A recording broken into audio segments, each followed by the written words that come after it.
Anyway, Taher Herzallah is the director of outreach and community organizing at American Muslims for Palestine. He was and is one of the Irvine 11. If you remember back in 2010, where 11 students were not only arrested, but actually prosecuted for protesting the Israeli ambassador at UC Irvine. And in spite of that, going through that, he was also one of the 6 people who 7 years later was arrested for protesting at a Senate Foreign Relations Committee.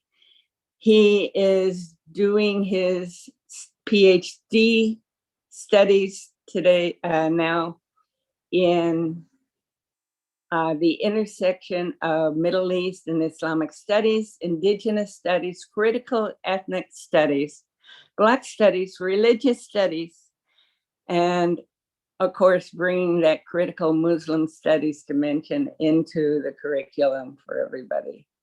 So thank you for being here, Taher. Thank you so much for having me. It's truly an honor and privilege to be in the presence of such influential and important figures in the work for Palestine in America. All of you veterans in this struggle for justice and peace in Palestine. And it feels so good to be here with you, especially in the morning when many people are still going about their days. We're here discussing one of the most important issues of our time. And I thank you for the generous introduction, Carol Francis, and for the incredible reflections, Dr. Ruby and Dave, for your facilitation. You know, Dave, I don't know if you ever considered being in radio, but you have a great radio voice. You know, SD, you should consider him as a co-host sometime. I could imagine Dave being on K-Love with 107.5. Get some nice love music. But I'm excited to share with you some important updates about what's taking place in Washington, sort of giving you a landscape view of some of the work that we're doing as an organization, as AMP. I've had the honor of working with AMP for almost 13 years now, since 2010. Matter of fact, I got hired by AMP just a few months after I was arrested at UC Irvine. I was arrested in February 2010, and I was hired by AMP as a part-time student organizer in September 2010. And so since then, I've been working actively with this organization in different capacities. I started just as a campus coordinator, working with student groups on the West Coast primarily, but across the US, and which led to the formation of the National Students for Justice in Palestine Network in 2011. And now they're, have expanded significantly from 30 chapters when I was a student to more than 250 chapters today for students for justice in Palestine on American campuses across the country. And so I kind of had an interesting trajectory with the organization and with the work. I've gone from campus organizing, and then in 2015 I was asked to move to Washington, D.C. After the organization decided to open its office in Washington, D.C. To start taking more seriously the lobbying and advocacy work that would be necessary in order to change the situation on the ground in Palestine. And so right in the summer of 2016, right before the election, I moved with my family, my wife and my daughter, to Washington, D.C. to work for AMP there, and took on the role of being a chapter development. Basically, we're growing as an organization. We needed to expand our advocacy work and our national grassroots presence. And so I went to the organization. We had about 5 chapters then, and now we are at about 11 chapters nationwide. And so the organization's grassroots depth has significantly increased since 2015, and we are excited about the prospects of what that means, because our model as an organization was that we didn't want to just be another DC organization. We've seen many of those type of organizations that exist in Washington, DC that claim to have that claim to represent so many people when in reality they just represent the staff that work in their office. And so we wanted to make sure that we maintained our connection to our grassroots community, the community that raised AMP, that made AMP, that supported the organization throughout the years, through thick and thin, and that we truly reflected their politics and their understanding of the situation on the ground. And the main reason for that is because our organization is almost exclusively funded by Palestinian Americans here in the United States that want to see change in this world and want to see some change for Palestine. And so, we are accountable to our community in that sense. And so since then, I've also kind of shifted again to moving from like sort of an operational position in the organization to working more on grassroots organizing and outreach. And so I've continued to be in charge of coalition building, interfaith work, continue to cultivate our grassroots through more chapter development and strengthening the chapters that already exist. And so many of you have worked with me in some capacity. I see some very familiar faces here. I've worked with Daryl Myers, with Tony Litwinko, with Carol Francis, and of course the inimitable SD Chandler for many years in the Los Angeles area and beyond. And when I lived in Los Angeles for many years prior to moving to DC, and then last summer after Israel's attack on Gaza, on the Aqsa Mosque, I was in Southern California for a youth workshop at a local mosque in Garden Grove, and then was approached by my dear friend and colleague Lubna Qatami, who's a professor now at UCLA, and she really encouraged me to pursue graduate studies and my PhD, and she convinced me enough to actually go for it. I'm 12 years into my career. I have 3 kids. I was thinking like this is impossible. This is not gonna work. You can't just go back to being a student. It doesn't work that way. Life is not that simple. But by God's will, I was able to apply, get accepted, and move across the country again with my family to Minneapolis to pursue a PhD in American Studies. My focus is on American Muslim communities and their political engagement with Palestine. And so my focus in my dissertation is on, for now, I mean, this is my first year, but for now, it's focused on Muslim organizations, communities, mosque leadership, and of course, grassroots organizers, and how the discourse on Palestine exists within Muslim spaces, and why Palestine remains a central focus of American Muslim politics, considering the very, very severe pressures to eliminate Palestine within the American Muslim political sphere. And so, those are the questions that I'm sort of trying to grapple with and untangle and answer, hopefully, in these next few years of academic pursuit. And that's just a little bit about my trajectory and my life, and that I'm very happy to share with you. But what really excites me is what's taking place in Washington today. There's a lot of doom and gloom right now as it sits. We know that we have an extreme right-wing government in Israel today that is hell-bent on on basically eviscerating any semblance of a Palestinian presence, particularly in Jerusalem and the West Bank. Already 68, 69 days into the year, 78 Palestinians have been murdered in the West Bank, with a growing violent settler movement that is emboldened by this current government, despite what they might say. We have a national security minister in Itamar Ben-Gvir who, is in any other country would be just considered a low-life criminal. In Israel, he's a leading politician today, leading the temple movement into storming Al-Aqsa Mosque in January, and now also pursuing violent repression of Palestinian worshippers in Jerusalem, particularly in Aqsa Mosque, as Al-Aqsa prepares for the holy month of Ramadan just 2 weeks from now.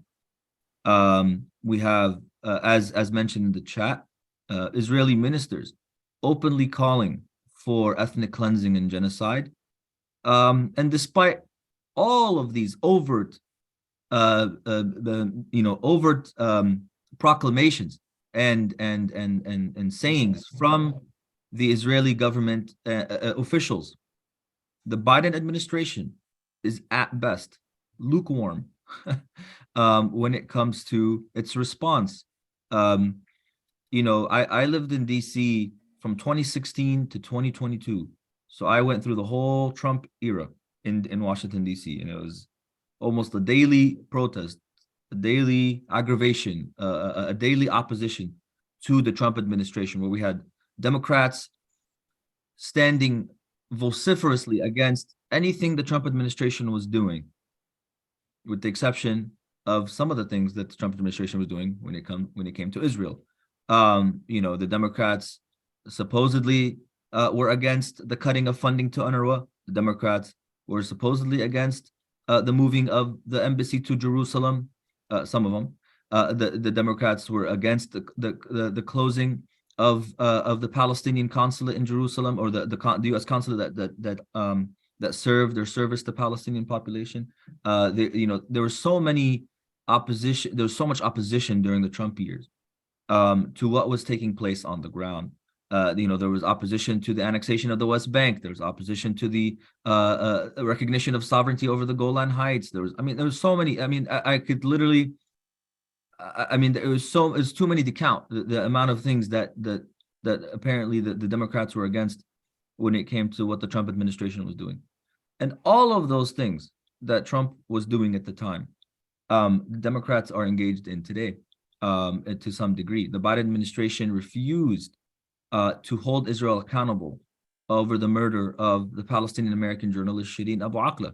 Till today, the administration has not budged, except just to announce that they're going to investigate through the Federal Bureau of Investigation. That's it. That's all there is. The Ned Price, the State Department spokesperson who just left this week, did linguistic gymnastics to avoid condemning Israel over its blatant and overt murder of a journalist, and in so many cases, in so many situations, continued to do so in other cases where Israel was clearly and overtly, clearly the aggressor, or clearly in violation of human rights. And so what we're seeing from this administration is nothing but cover that is being provided for Israel, which gives the impression that even when there are extremist right-wing elements within the Israeli government, the Biden administration can care less, so long as it perceives them to be aligned with U.S. national interest, whatever, however that may be defined, and that's a whole other discussion. And so, we have Smotrich, coming to town this weekend, an Israeli minister. He's, the guy who called for the ethnic cleansing of the Palestinians openly. The Biden administration, instead of denying him entry, just like Israel denied Rashida Tlaib and Ilhan Omar entry in 2017, 2018, instead of sending a message that, this is unacceptable behavior, that Israel needs to get its act together, While this current government is eroding any democratic, principles that exist within Israel today, while it's eroding any of the democratic institutions that exist today, decided to allow Smotrich on a diplomatic visa to enter the United States, and is now, I think tomorrow, going to address a meeting of folks in Washington, D.C. at the Grand Hyatt. And so, any lip service the administration can pay to Palestinian rights immediately is contradicted by their actions, because they refuse to do anything meaningful to hold Israel accountable for their actions. We saw what just took place a couple of weeks ago with the UN Security Council resolution that was set to condemn Israel.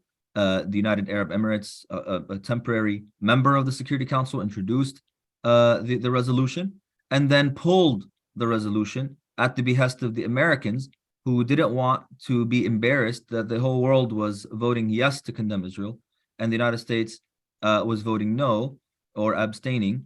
And so Antony Blinken, Israel's stalwart defender in the State Department, decided to pressure the Emiratis to pull the resolution, and they did. And so, this is the situation we're dealing with. It's horrendous on the ground. It's worse today than it's ever been, I would say. We've reached a point where the West Bank is clearly the target. A lot of us are often fixated on the numbers in Gaza whenever Gaza gets attacked, but the consistent murder and ethnic cleansing and occupation is taking place daily in the West Bank. That's where the battlefield is now, and Israel intends to assert its full control over the West Bank, and with this government in place, I think fully annex the West Bank into Israel proper. The attacks on Al-Aqsa are just another way for the Israeli government to show who's boss, to show that they in fact control the area, to show that they in fact can limit who can come in and come out. When you have Israeli forces and police storming the mosque on almost a weekly basis, this just is designed to psychologically put the Palestinians in a position to accept this brutal occupation, and this is of course unacceptable. And these types of this type of violence that we're seeing that's taking place regularly is of course spawning violence in and of itself. We saw the groups in Jenin and Nablus emerge, the Lion's Den. Many of you may have heard of them, of course, and are paying attention to the situation. And then some are calling this the beginning of the third intifada. But you have these young men who are in their early 20s taking up arms and firing at Israeli soldiers, and without coordination, without much support whatsoever.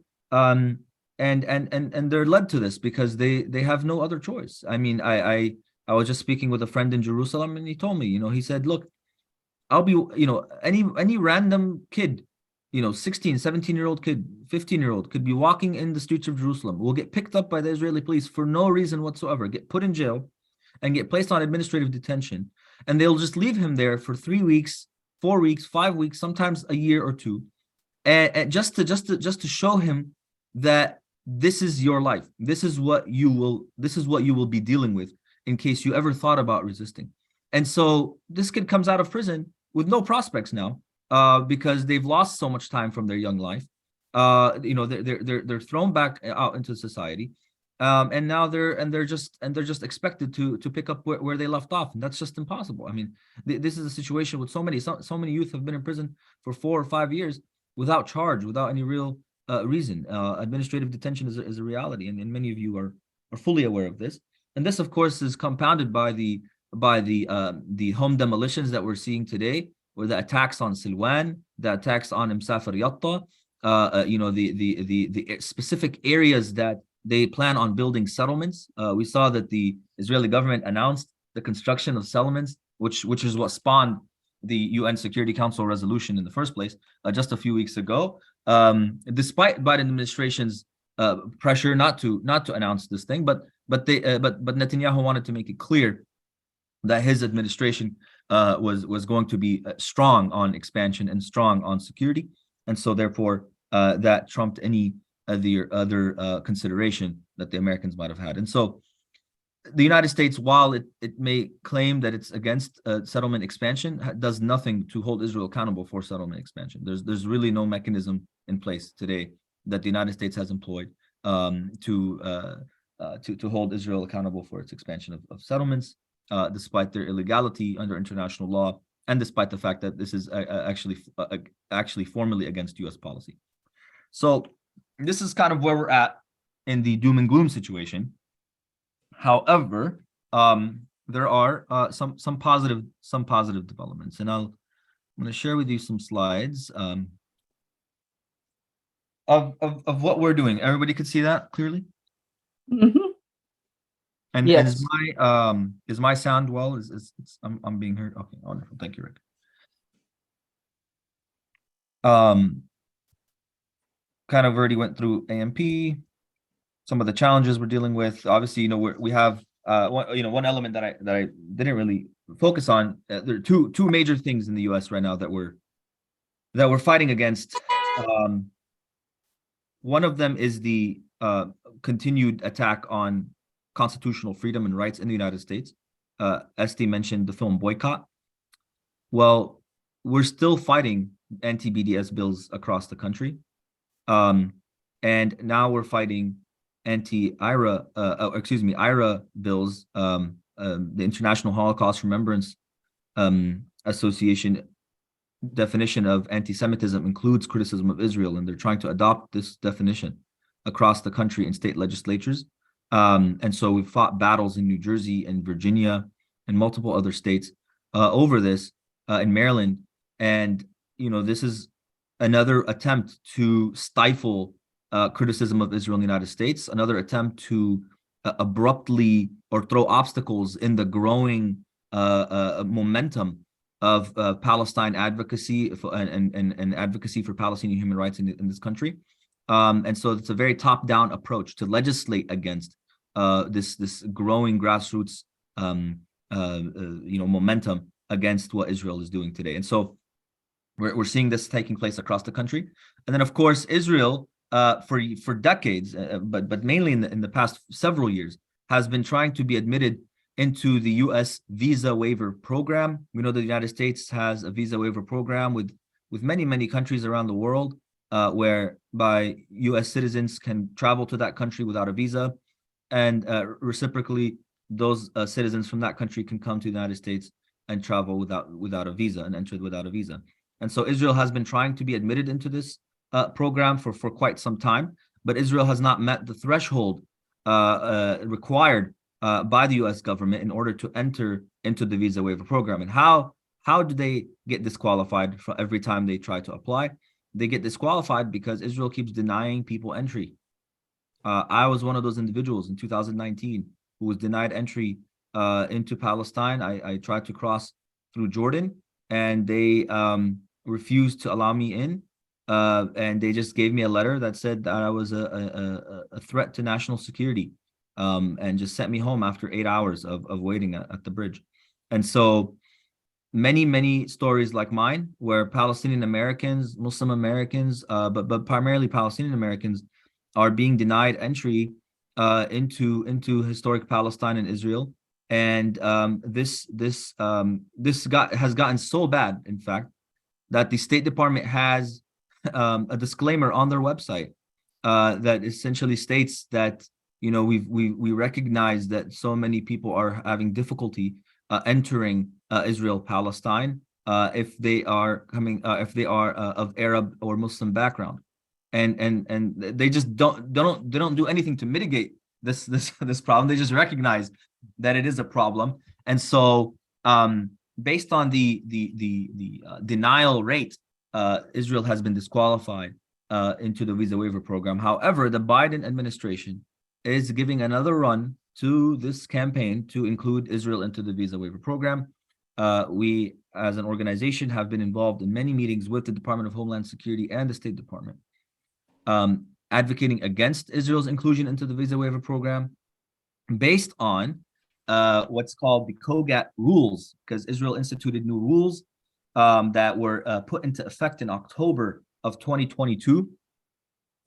that essentially add more restriction and more obstacles to the entry of Palestinian Americans.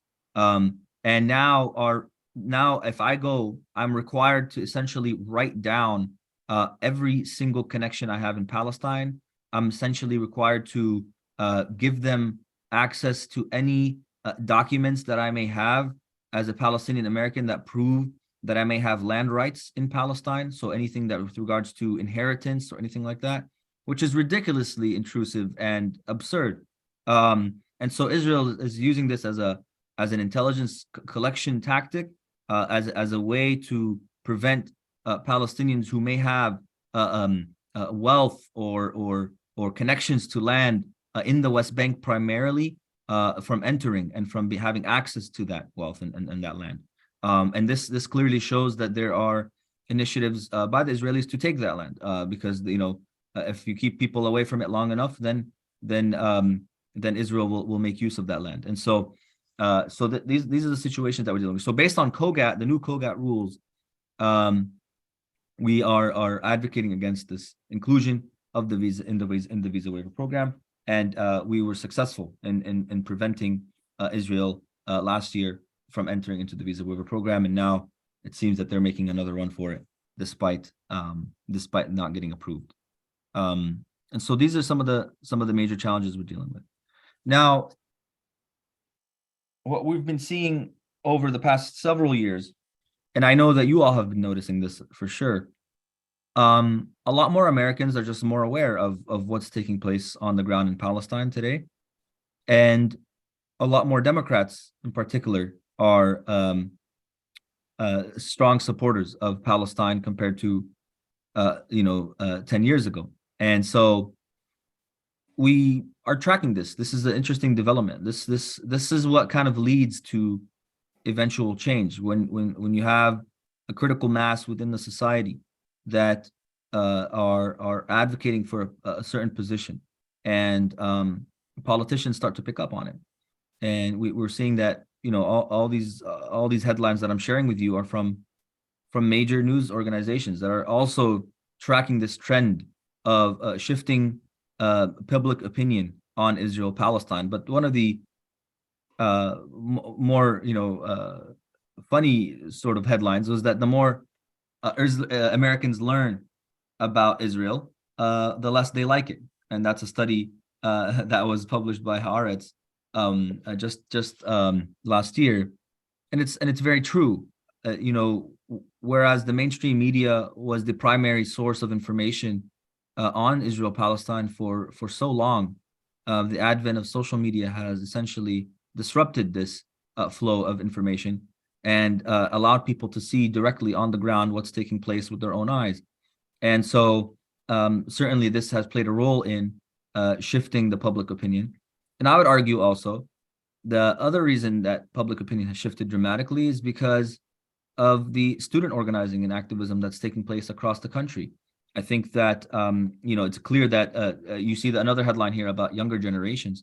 Millennials and Gen Z are overwhelmingly in support of Palestinian rights and the Palestinian cause. And a primary reason for that is because they've learned from their peers. They're seeing things firsthand on social media, but also learning from their peers on campus as to what's taking place.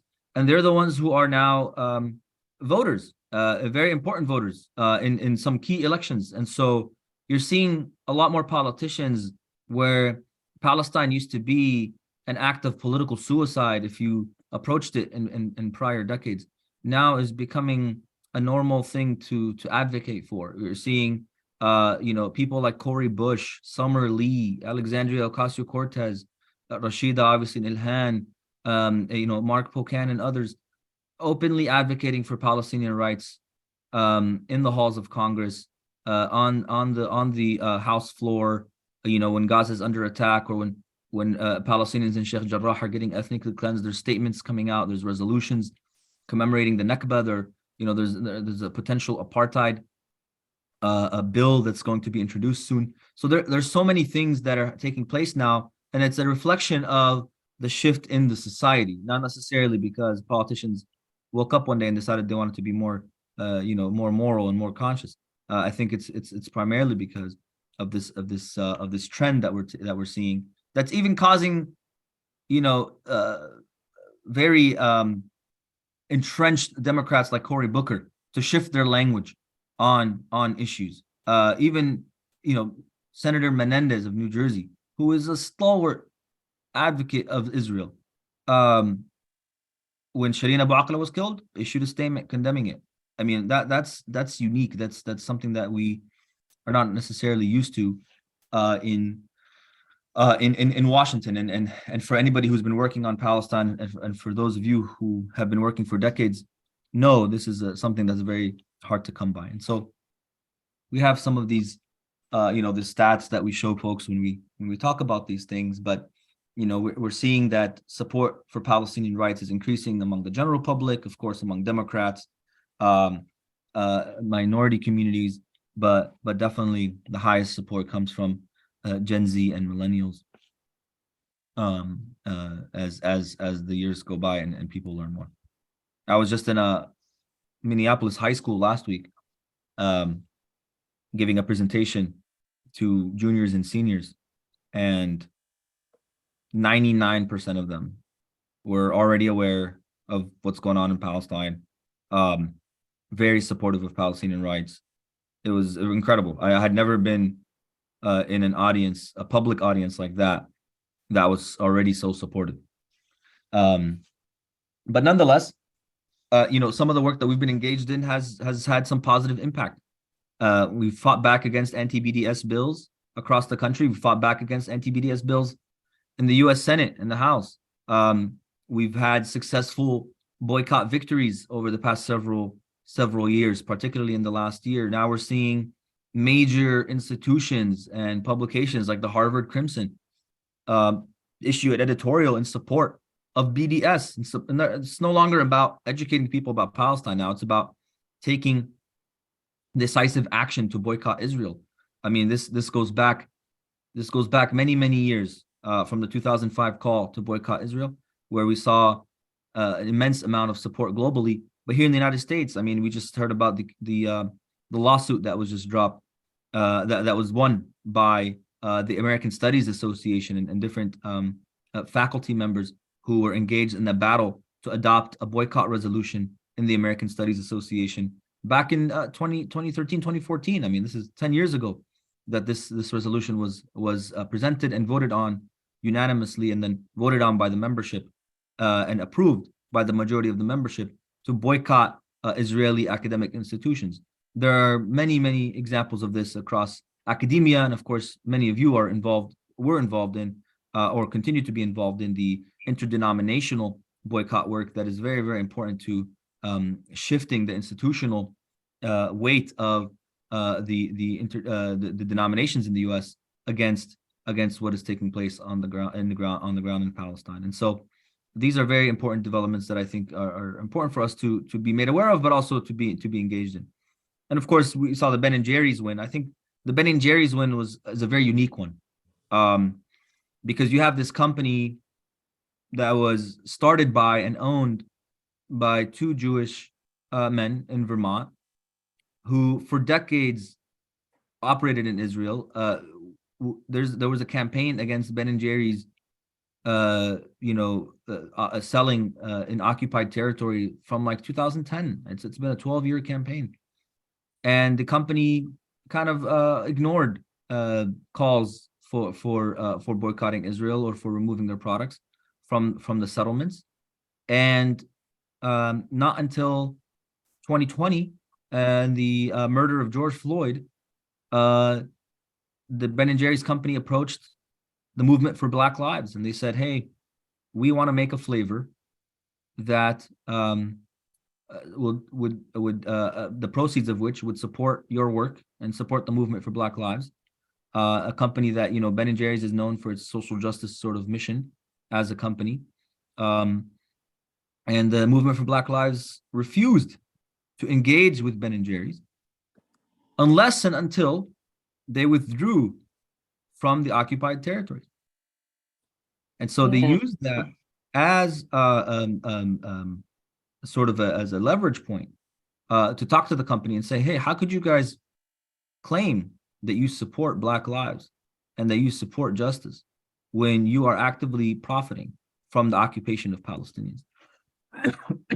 Excuse me.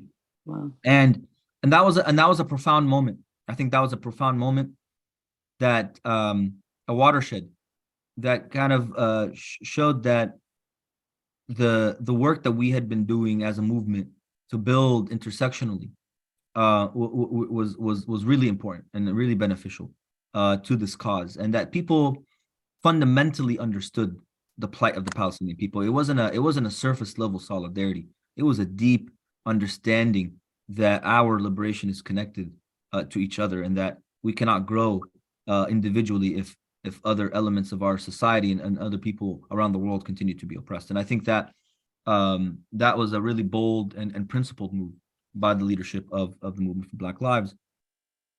And it just showed truly showed the shift, reflected the shift that's taking place in the United States. And so Ben and Jerry's decided, okay, we're gonna pull out, and so they did, and they announced it, and of course all hell broke loose, and Israel went berserk. You know, how could this company openly boycott us for those specific reasons? And it wasn't like they covered, you know, the reason. They didn't just say, oh, it's because of financial reasons that we know. You know, a lot of companies, they'll pull out of Israel, but they'll say it's due to you know, fiscal policy, or, you know, just to maintain the profits, or there's, you know, financial reasons they'll claim.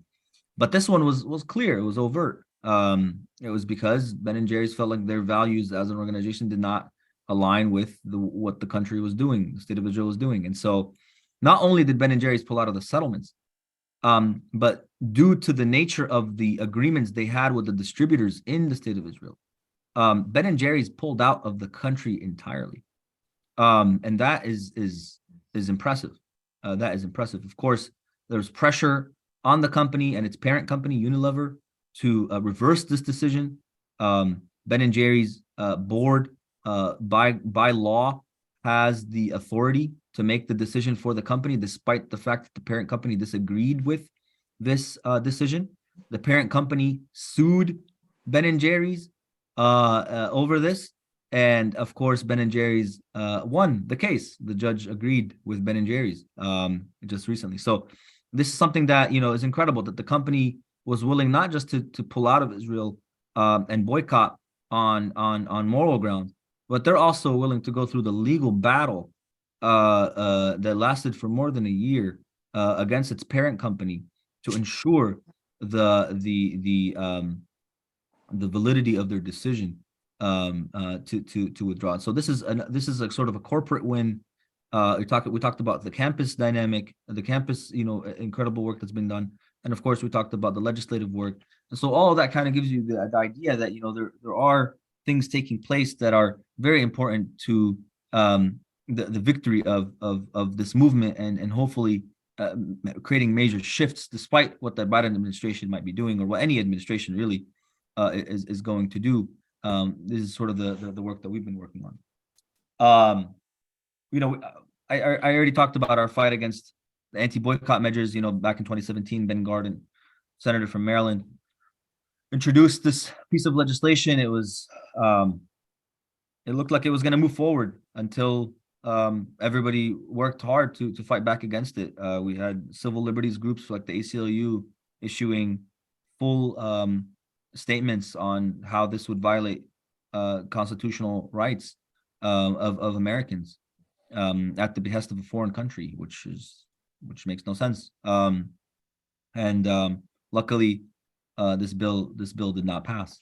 There was a lot of advocacy done. I worked a lot in DC on this bill myself. We employed different tactics. We really hammered Ben Cardin, even though we knew he wasn't going to change his mind. It wasn't about Ben Cardin himself. It was about creating enough buzz and creating enough tension around this bill that other senators would not want to touch it. And that's exactly what took place. His senator from Maryland, the other senator from Maryland, Chris Van Hollen, refused to sign on to this bill. Completely, utterly rejected it. And you would think, the senators together would work together, but no, they didn't.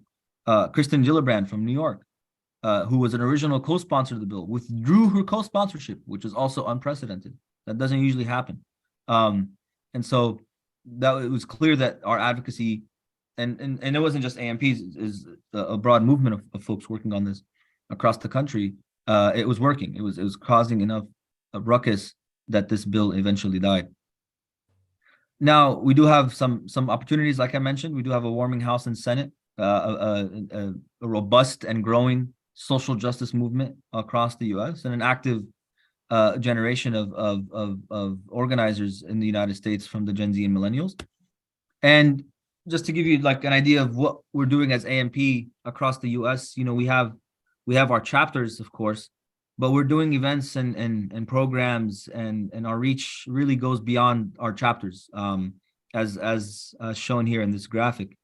Just in 2022, we had a couple dozen events in cities outside of where our chapters exist, and our chapters are doing things regularly. They're engaged in all kinds of work, from cultural preservation to political advocacy to grassroots mobilization. All types of work is being done across the country in local communities, and now we're expanding into state level advocacy and lobbying as we prepare to hire someone in Illinois to work with us there in their state legislature. And so those are the type of things that I think make this organization unique, is that we have a depth within the Muslim community. We're the only organization that works within the Muslim community on Palestine specifically. And so we have this unique vantage point, and I think a lot of opportunity. We have almost 3,000 mosques in the United States. We have national organizations, millions of Muslims in America. And I think there's ample opportunity to continue to grow and to advocate for Palestinian rights in that sense. Love for you to stay up to date with us. If you're not on our email list already, please subscribe. I think you would find it very useful. And if you're an action-oriented person, which I think everyone on this call is, you would find our emails helpful in the advocacy tools that we provide. And of course, if you are a social media light, I know many of you are, then you can join, subscribe to us, our pages on Facebook, Twitter, and Instagram. And if you have any questions, you can obviously contact that, but I'll give you my personal email as well. It's just my first name at ampalestine.org. And of course, AMP is a registered 501c3 nonprofit. And so any donation is tax deductible on our website at ampalestine.org. And we'd love to see you. We have some big events coming up in May as we commemorate the 75 years since Nakba. And so there are events taking place around the US, but of course in DC, there are a series of events, including a march on Washington. So for those of you I heard that live in Virginia or Maryland, the East Coast, we'd love to see you there. And we hope that you can participate with us the weekend of May 13th, as that will be the weekend of activities there in Washington, DC. And I'd be happy to field any questions.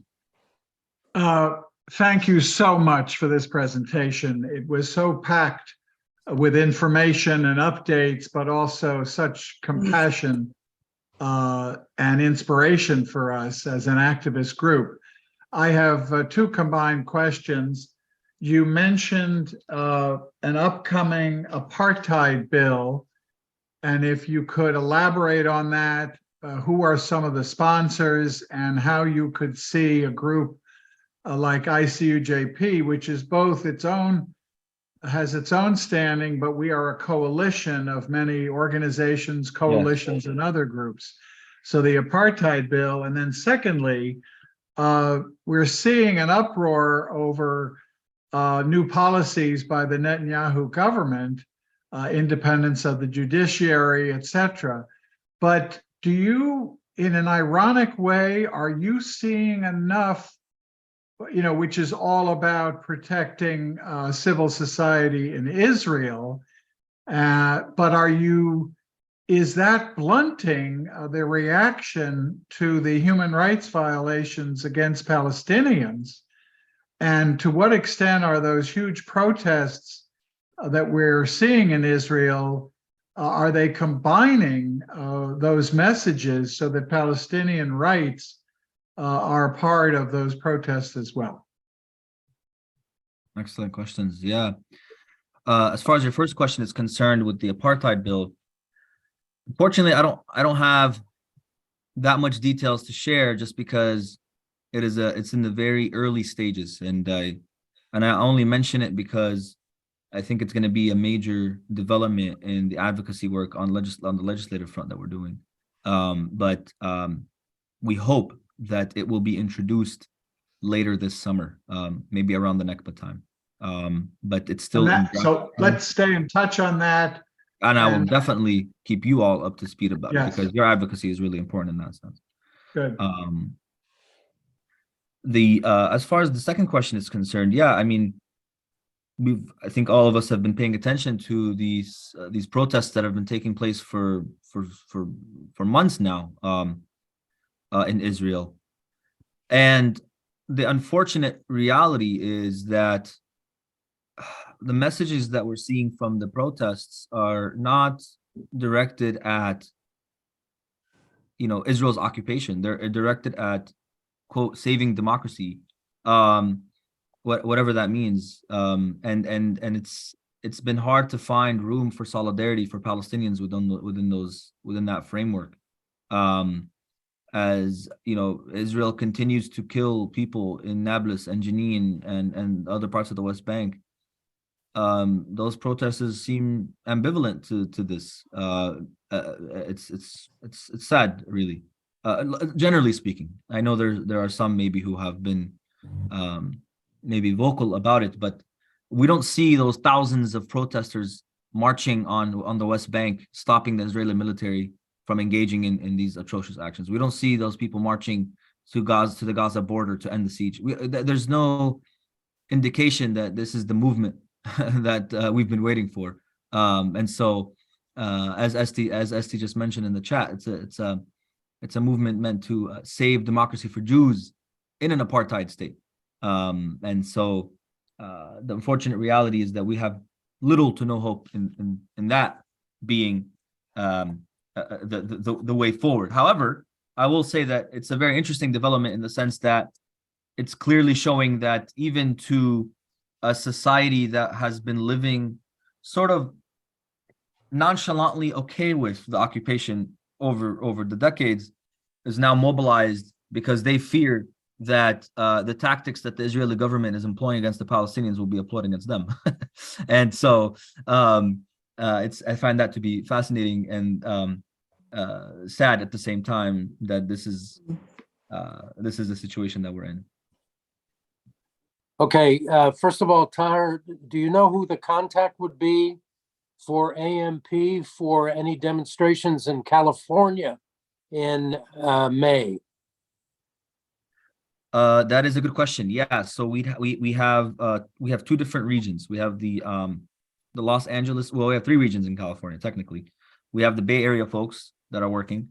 We have the LA, like Shaquille and his gang, and then we have the San Diego. Okay. We have the San Diego crew that's also planning some stuff. So okay, I'd have to. But that's good. You know Shaquille. And just as an update, an addendum to your answer to the second question to Steve, I received an email from a Israeli friend of mine who lives in Jaffa, and he's how shall we say, pessimistic but hopeful.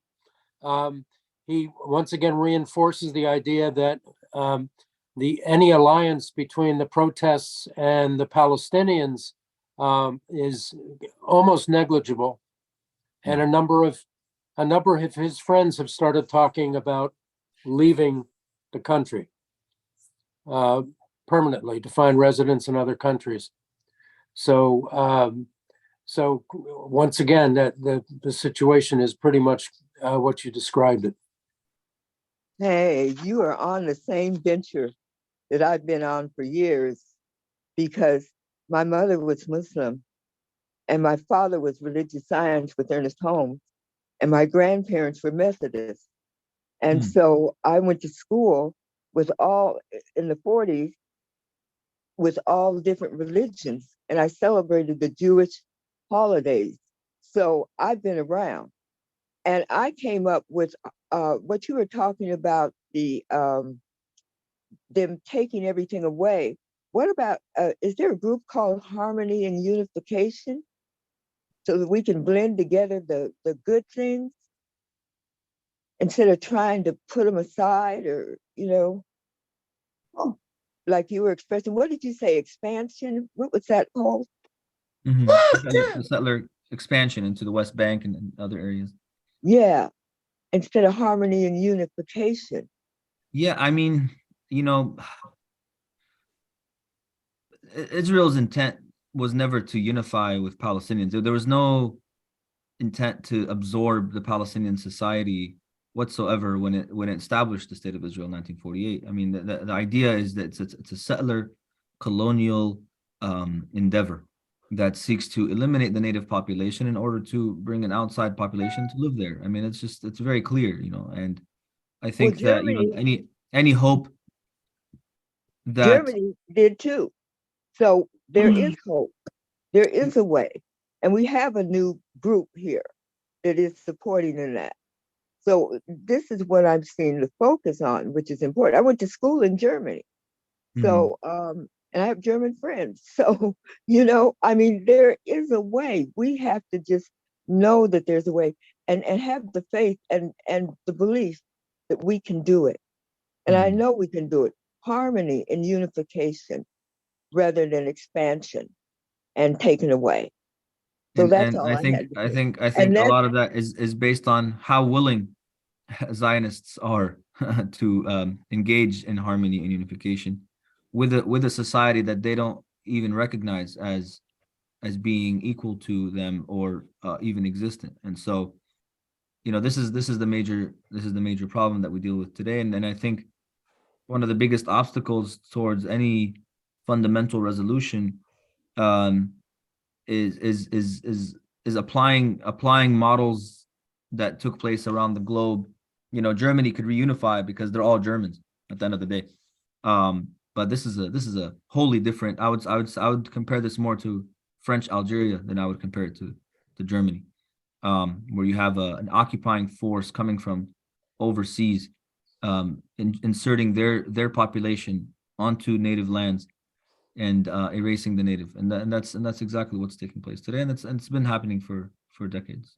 And so, in order to remedy this, we have to acknowledge that and work towards ending this process of settler colonialism first before we can start discussing any type of reconciliation. I've been really appreciative over the years when we finally started using the word apartheid, and then settler colonialism. When can we start using the word genocide? That's a very, very good question. I think the discourse is shifting already. I think that where Holocaust scholars defined genocide decades ago, and those definitions could have definitely been applied to Palestinians already. There was just an unwillingness politically to designate what was taking place as genocide, and I think that that now we're starting to see this becoming more, I wouldn't say ubiquitous, but becoming more mainstream, for sure. I would say that even the term apartheid, whereas now it's an issue of international consensus, even human rights community consensus, that what's taking place is apartheid. When Jimmy Carter wrote his book, in the early 2000s, oh my God, it was all, you all remember this, all hell broke loose. How could you call this apartheid in 2004? And so, I think we need those moments so that we can shift the discourse further and raise the bar higher, because that's the only way we could manage to actually discuss it in truth. And I think that's a very important question that you asked. Thank you so much. It's enlightening and inspiring to know what you're doing. I value that very much. My question is, is the best, most effective way that people like us can support you and your cause? That's that's probably the most important question I get. And I give a different answer to different people, but I think for people like you, seasoned activists and people who have been engaged in this work, I think answering the call is the most important. I think that you all have the ability to write, to speak, to make phone calls. You have the depth of knowledge on the issue that you can engage in debate and can engage in discourse. And so when we send out our action alerts, it goes out to tens of thousands of people. We have 75,000 people on our email list, right? And sometimes we get 10%, 5% response. And so we really advocate people to take those things seriously. Those advocacy tools are designed to create the most effective response, and bombard legislators with emails and phone calls in order to change their position or to support their position on any particular issue. And so I think your advocacy in that way, just from the comfort of your home, is really instrumental in this regard. More than any material benefit that can come to the organization. It's just this activism that continues. That's number one. Number two is, you all have incredible networks that you have access to. Educating your peers, continuing to do this, to do these type of webinars and these type of meetings, I think are really important for us as an organization. And the reason I say that, and I don't take these things lightly, the reason I say this is because we are seeing that these are resulting in the shifts that the trends that I spoke of earlier. The trajectory of support for Palestinian rights just keeps rising because of initiatives like this. And so I highly encourage the continuation of such noble endeavors. And I think this is one of the most valuable things that you can be contributing to the just cause of Palestinian rights. Thank you. Thank you, Phil. Taher, I'm next on the stack, and as a creature of the media myself, I wonder if AMP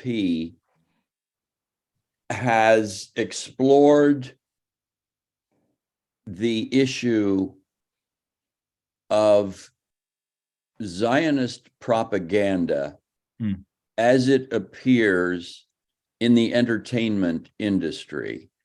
I'm wondering if you're not old enough to remember this, but when I was 18 years old in 1960, I saw the film Exodus. Many of our members will remember I watched it. And Eva Marie Saint, and I thought it was perhaps the greatest triumph of political propaganda in the history of American film. I'm not qualified to talk about others. It shapes America's thinking on the issue, for sure. For decades, I believe. So I guess what my question is, are you and AMP monitoring the relationship between Hollywood and the film and television industry in Israel? For example, the latest manifestation that I am aware of is the reproduction of an Israeli series called Euphoria in the United States.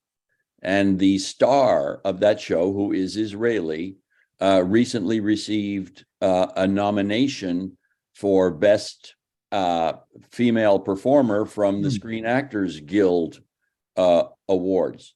To my satisfaction, she did not win, but there's that phenomenon. And I wonder if how important is this to you, and is AMP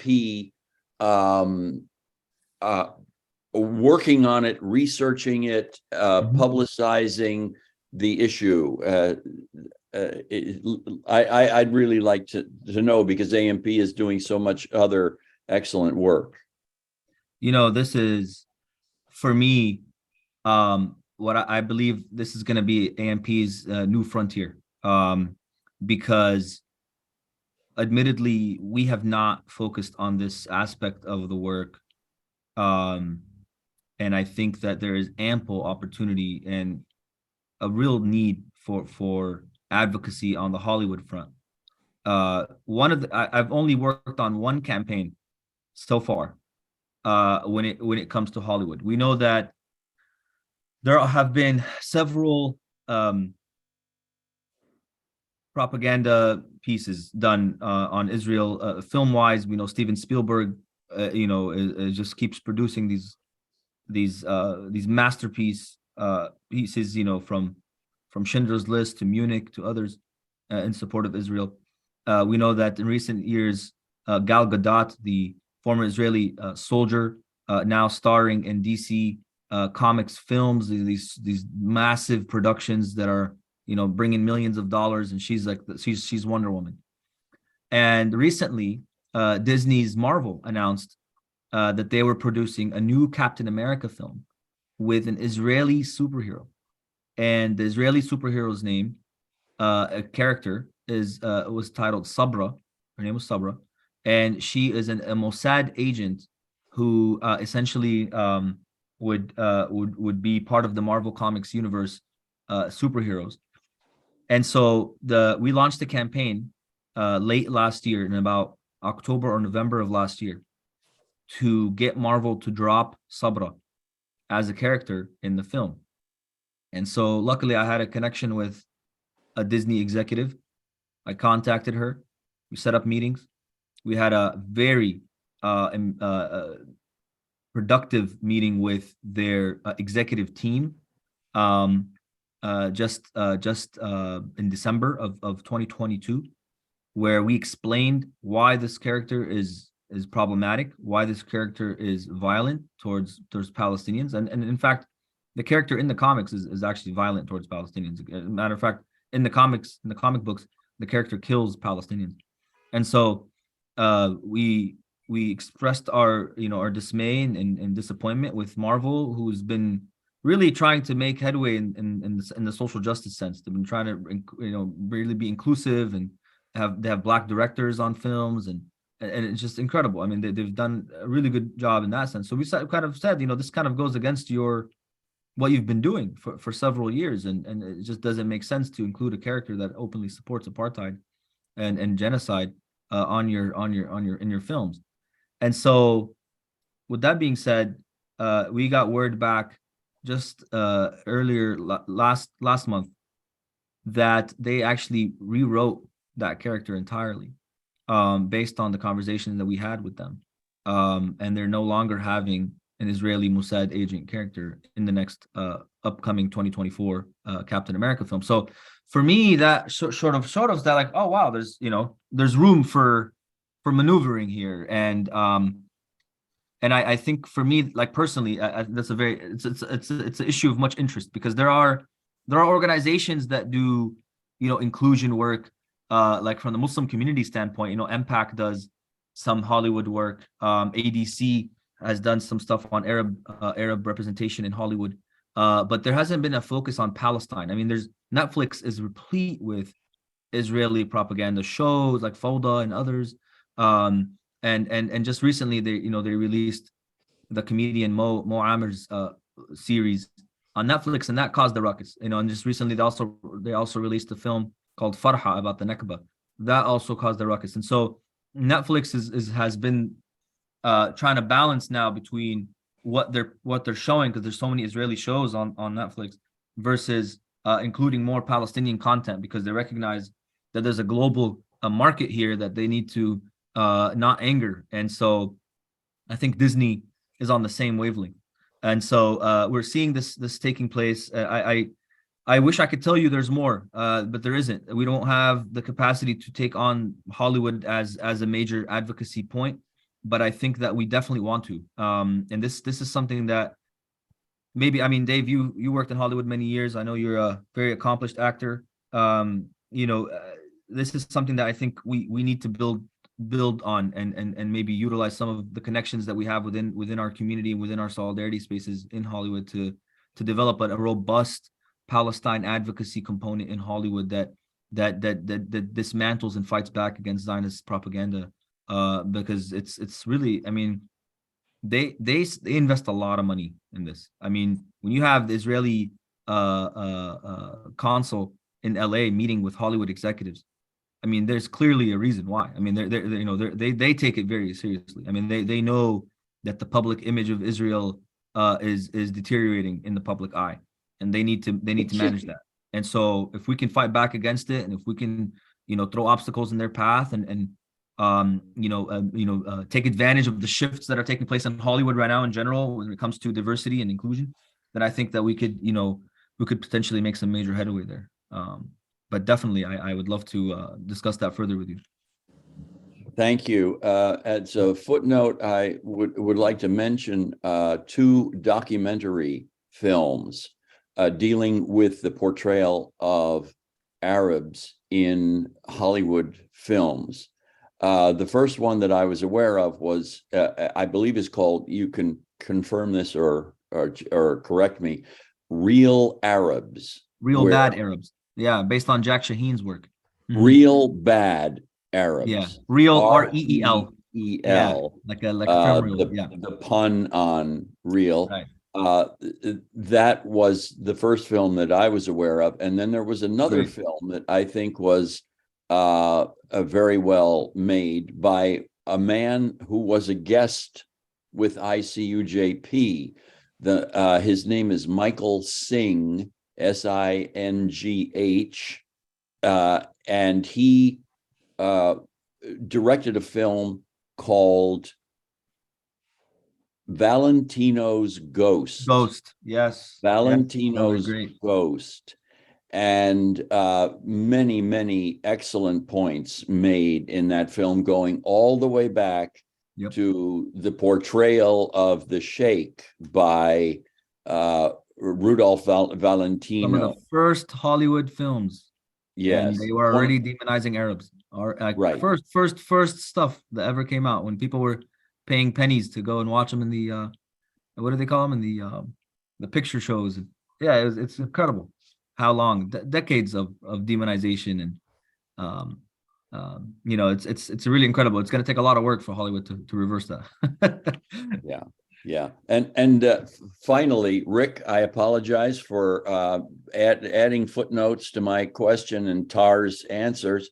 I'm posting in the chat the name of a friend of mine, a Palestinian actor named Mohammed Bakri, and Taher might have heard of him. I worked with Mohammed about 40 years ago on a Costa Gavras film called Hana K. And Mohammed is a very well-known, very well-respected actor from the Palestinian community in Israel. And he has done amazing work over the years, both as an actor and as a documentary film director. And one of his films that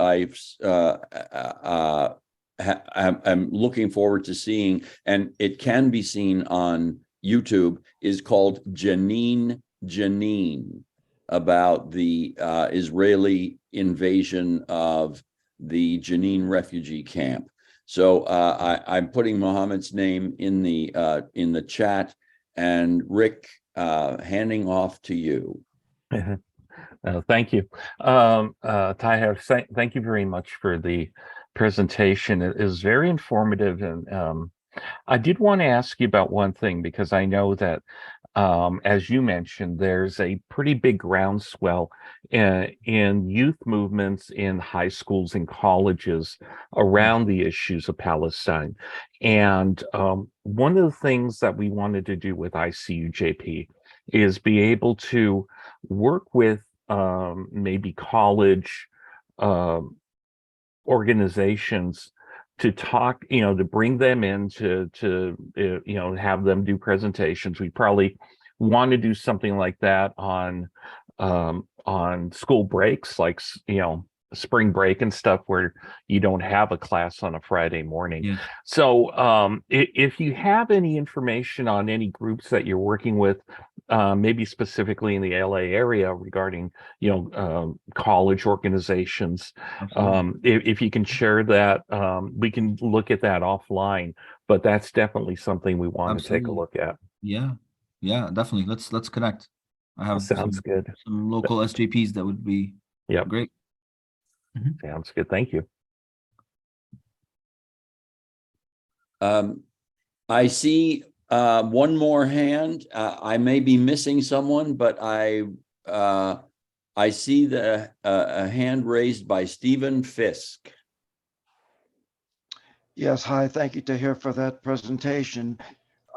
Following up with David's remarks, what is your relationship with the Muslim Public Affairs Council here in LA?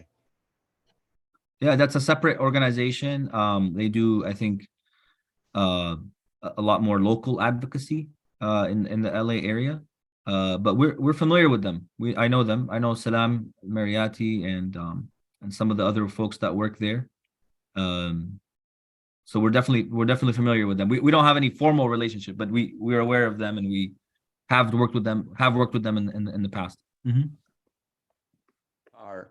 After your presentation and after the questions and answers, would you like to give us a kind of summary of your thoughts or final thoughts that you might have before we sign off?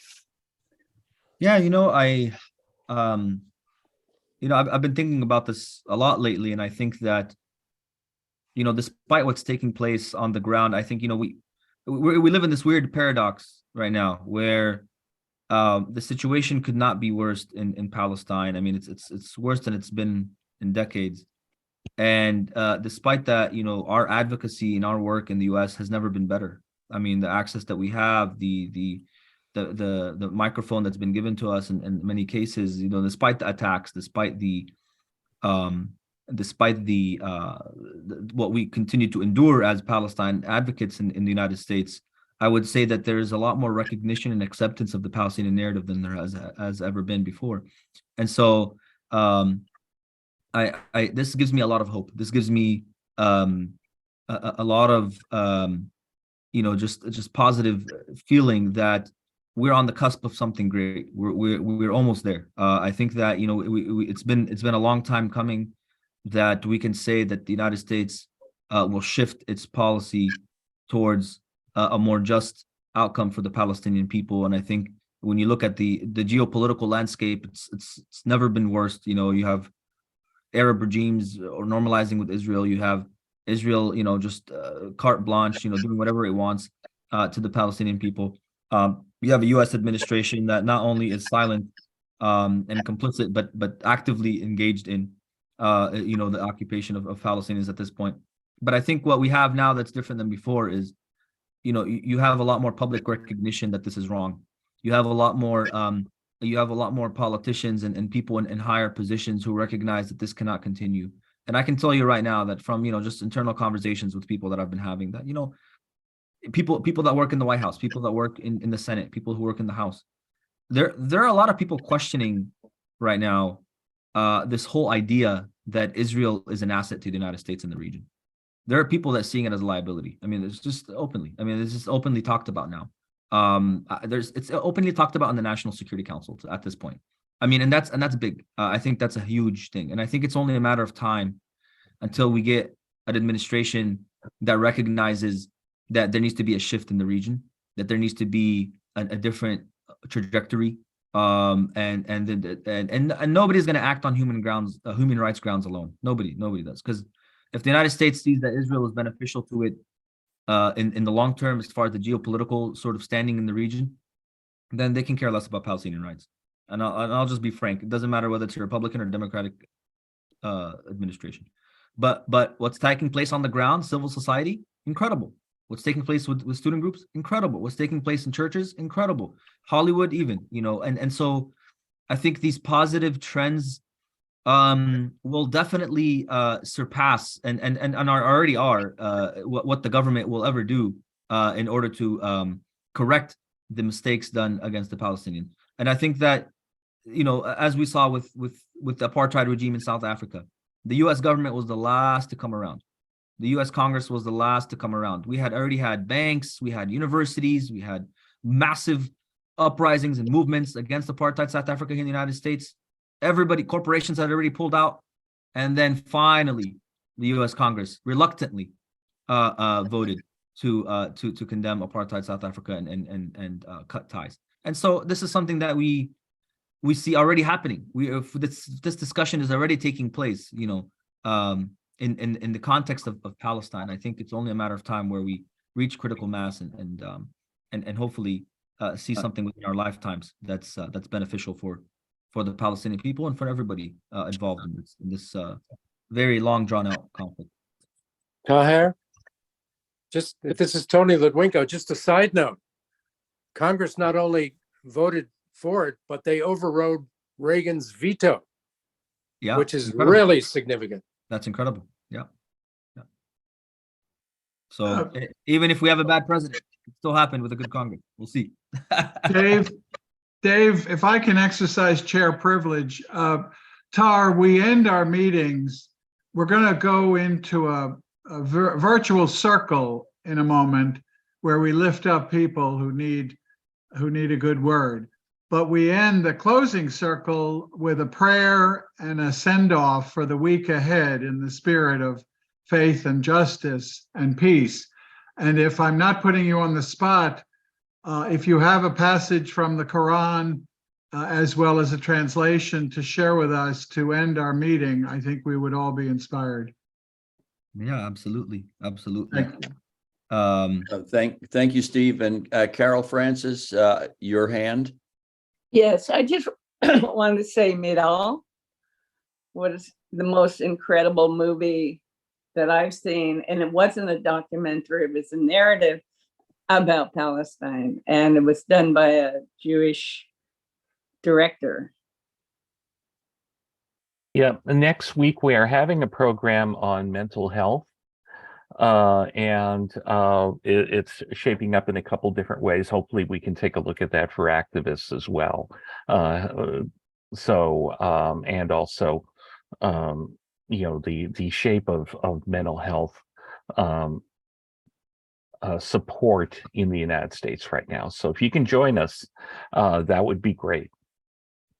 Thank you, Rick, and thanks for putting the program together, and thanks for all the other work that you've been doing over the last many weeks, keeping us on track and keeping us connected via this technology.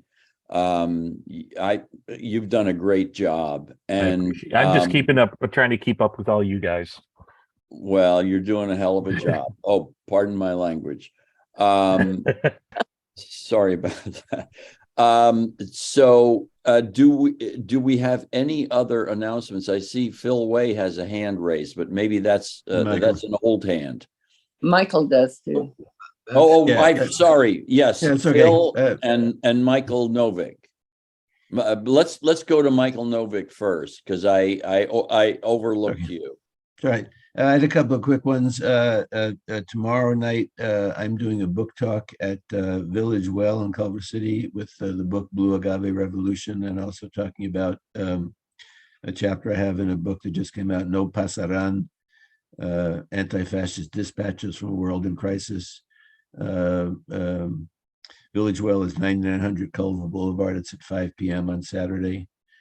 There's a little bit of parking under the building and on the street or in the post office next door. And then on Sunday, KPFK is doing a fundraiser luncheon at a home in Highland Park. And I just put the link on the KPFK website in the chat.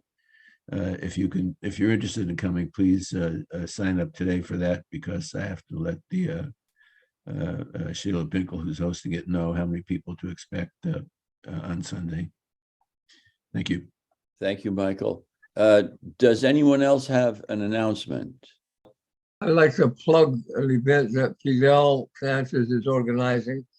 I think this may be the second plug. He has organized a major event called Prophetic Voices from El Salvador, and it will be on March 25th at 10 o'clock at the Orange Grove Friends meeting in Pasadena.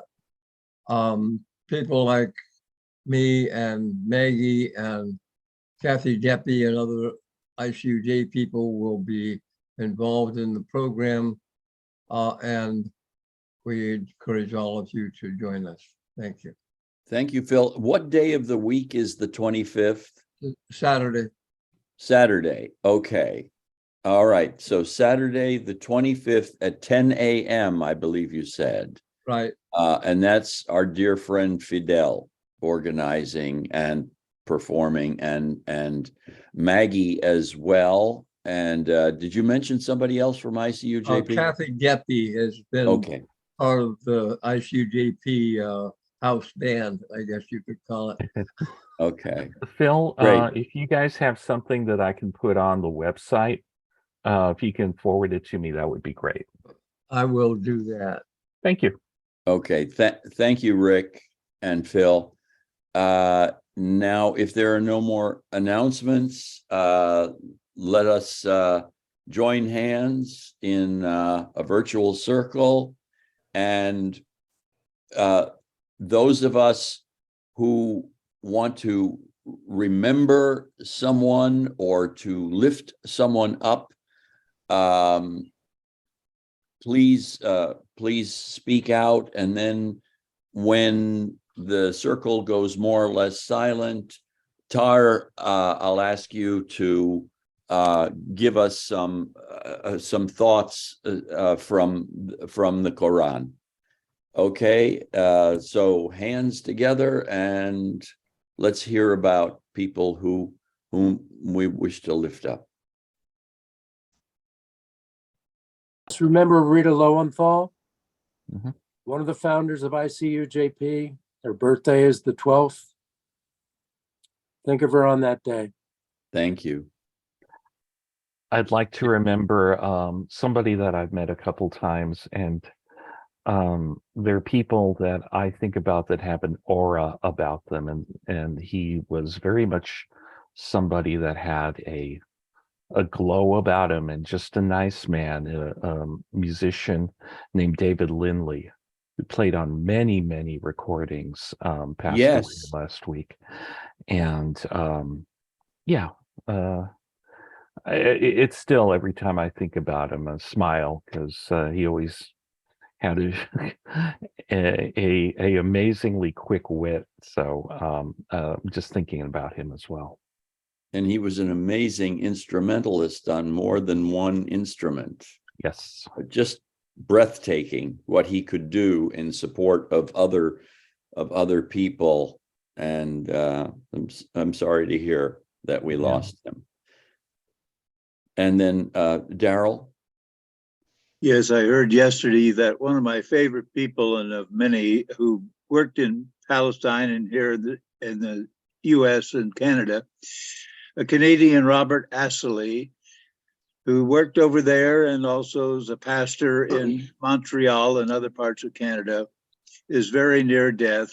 And it's heartbreaking. And Robert Astley, I believe he's Arab American or Arab Canadian.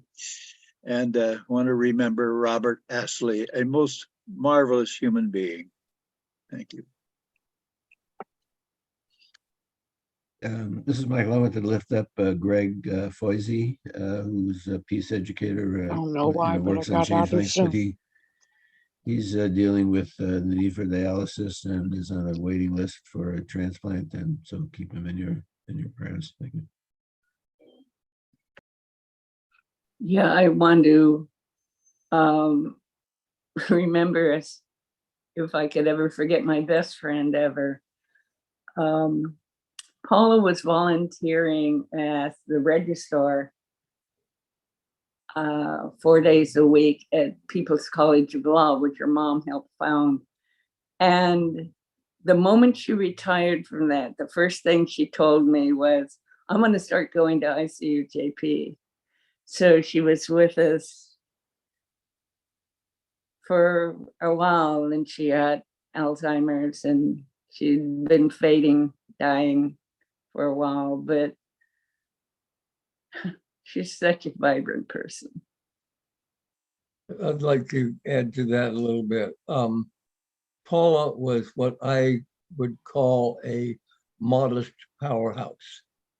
I think most of you didn't get to know her till she was already declining into Alzheimer's.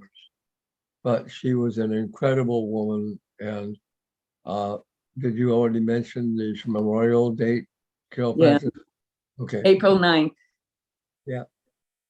Paul Robeson's birthday. If you don't remember April 9th, then look up Paul Robeson's birthday. That's the day.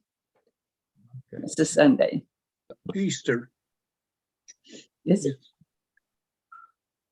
Oh my gosh. Okay, well, it's a day that one of our good friends that we could not exclude is going to be in LA. Okay, if there are no other remembrances or observations, I would like to invite Taher to send us off with thoughts and prayers. Yes, thank you so much. We have this very powerful verse in the Quran, and chapter 3, verse 104, where it said, and I'll say it in Arabic first and then I'll translate. أعوذ بالله من الشيطان الرجيم ولتكن منكم أمة يدعون إلى الخير ويأمرون بالمعروف وينهون عن المنكر وأولئك هم المفلحون. And let there be arising from you a nation inviting to all that is good, enjoining what is right, and forbidding what is evil. And those will truly be the successful. And I ask the Almighty to make us among those who enjoin the good and forbid the evil. And I ask the Almighty to make us among those who are accepted and are successful in this noble and just endeavor to free an oppressed people and to fight on behalf of those who are oppressed, and to end this injustice that has been going on far too long. 75 years too long now. Many of our lifetimes have been encapsulated in this struggle against this occupation and this ethnic cleansing. And we pray that the end of this is near, and that we can all be the voice of consciousness in a society that continues to be complicit in the occupation of the Palestinian people. And I thank you once again for this opportunity and for privileging me with being in your company. And thank you. We can't really thank you enough, Taher, for all the work that you have done. And thank you especially for joining us today. And with that, maybe I'll turn it over to Rick to wrap up the meeting. I'm sorry. Pardon me. All right. Pardon me. Shukran. Well, thank you, Dave, for Assalamu such adept facilitating. Thank you, Ruby, for your extraordinary reflection, and thanks to Rick for all of his help. But really, thank you, Taher. You are now a card-carrying member of ICUJP. And you should feel open and return to us as many Friday mornings as you can. I wish everyone else peace and safety, and we really do hope you join us next week to take a really hard look at the state of mental health in America and a small look at the impact on each of us as activists. Rick? Those of you who are asking, you can go on the ICUJP.org site and sign up for the mailing list, so you'll get weekly mailings on the Friday Forum and anything else that's happening.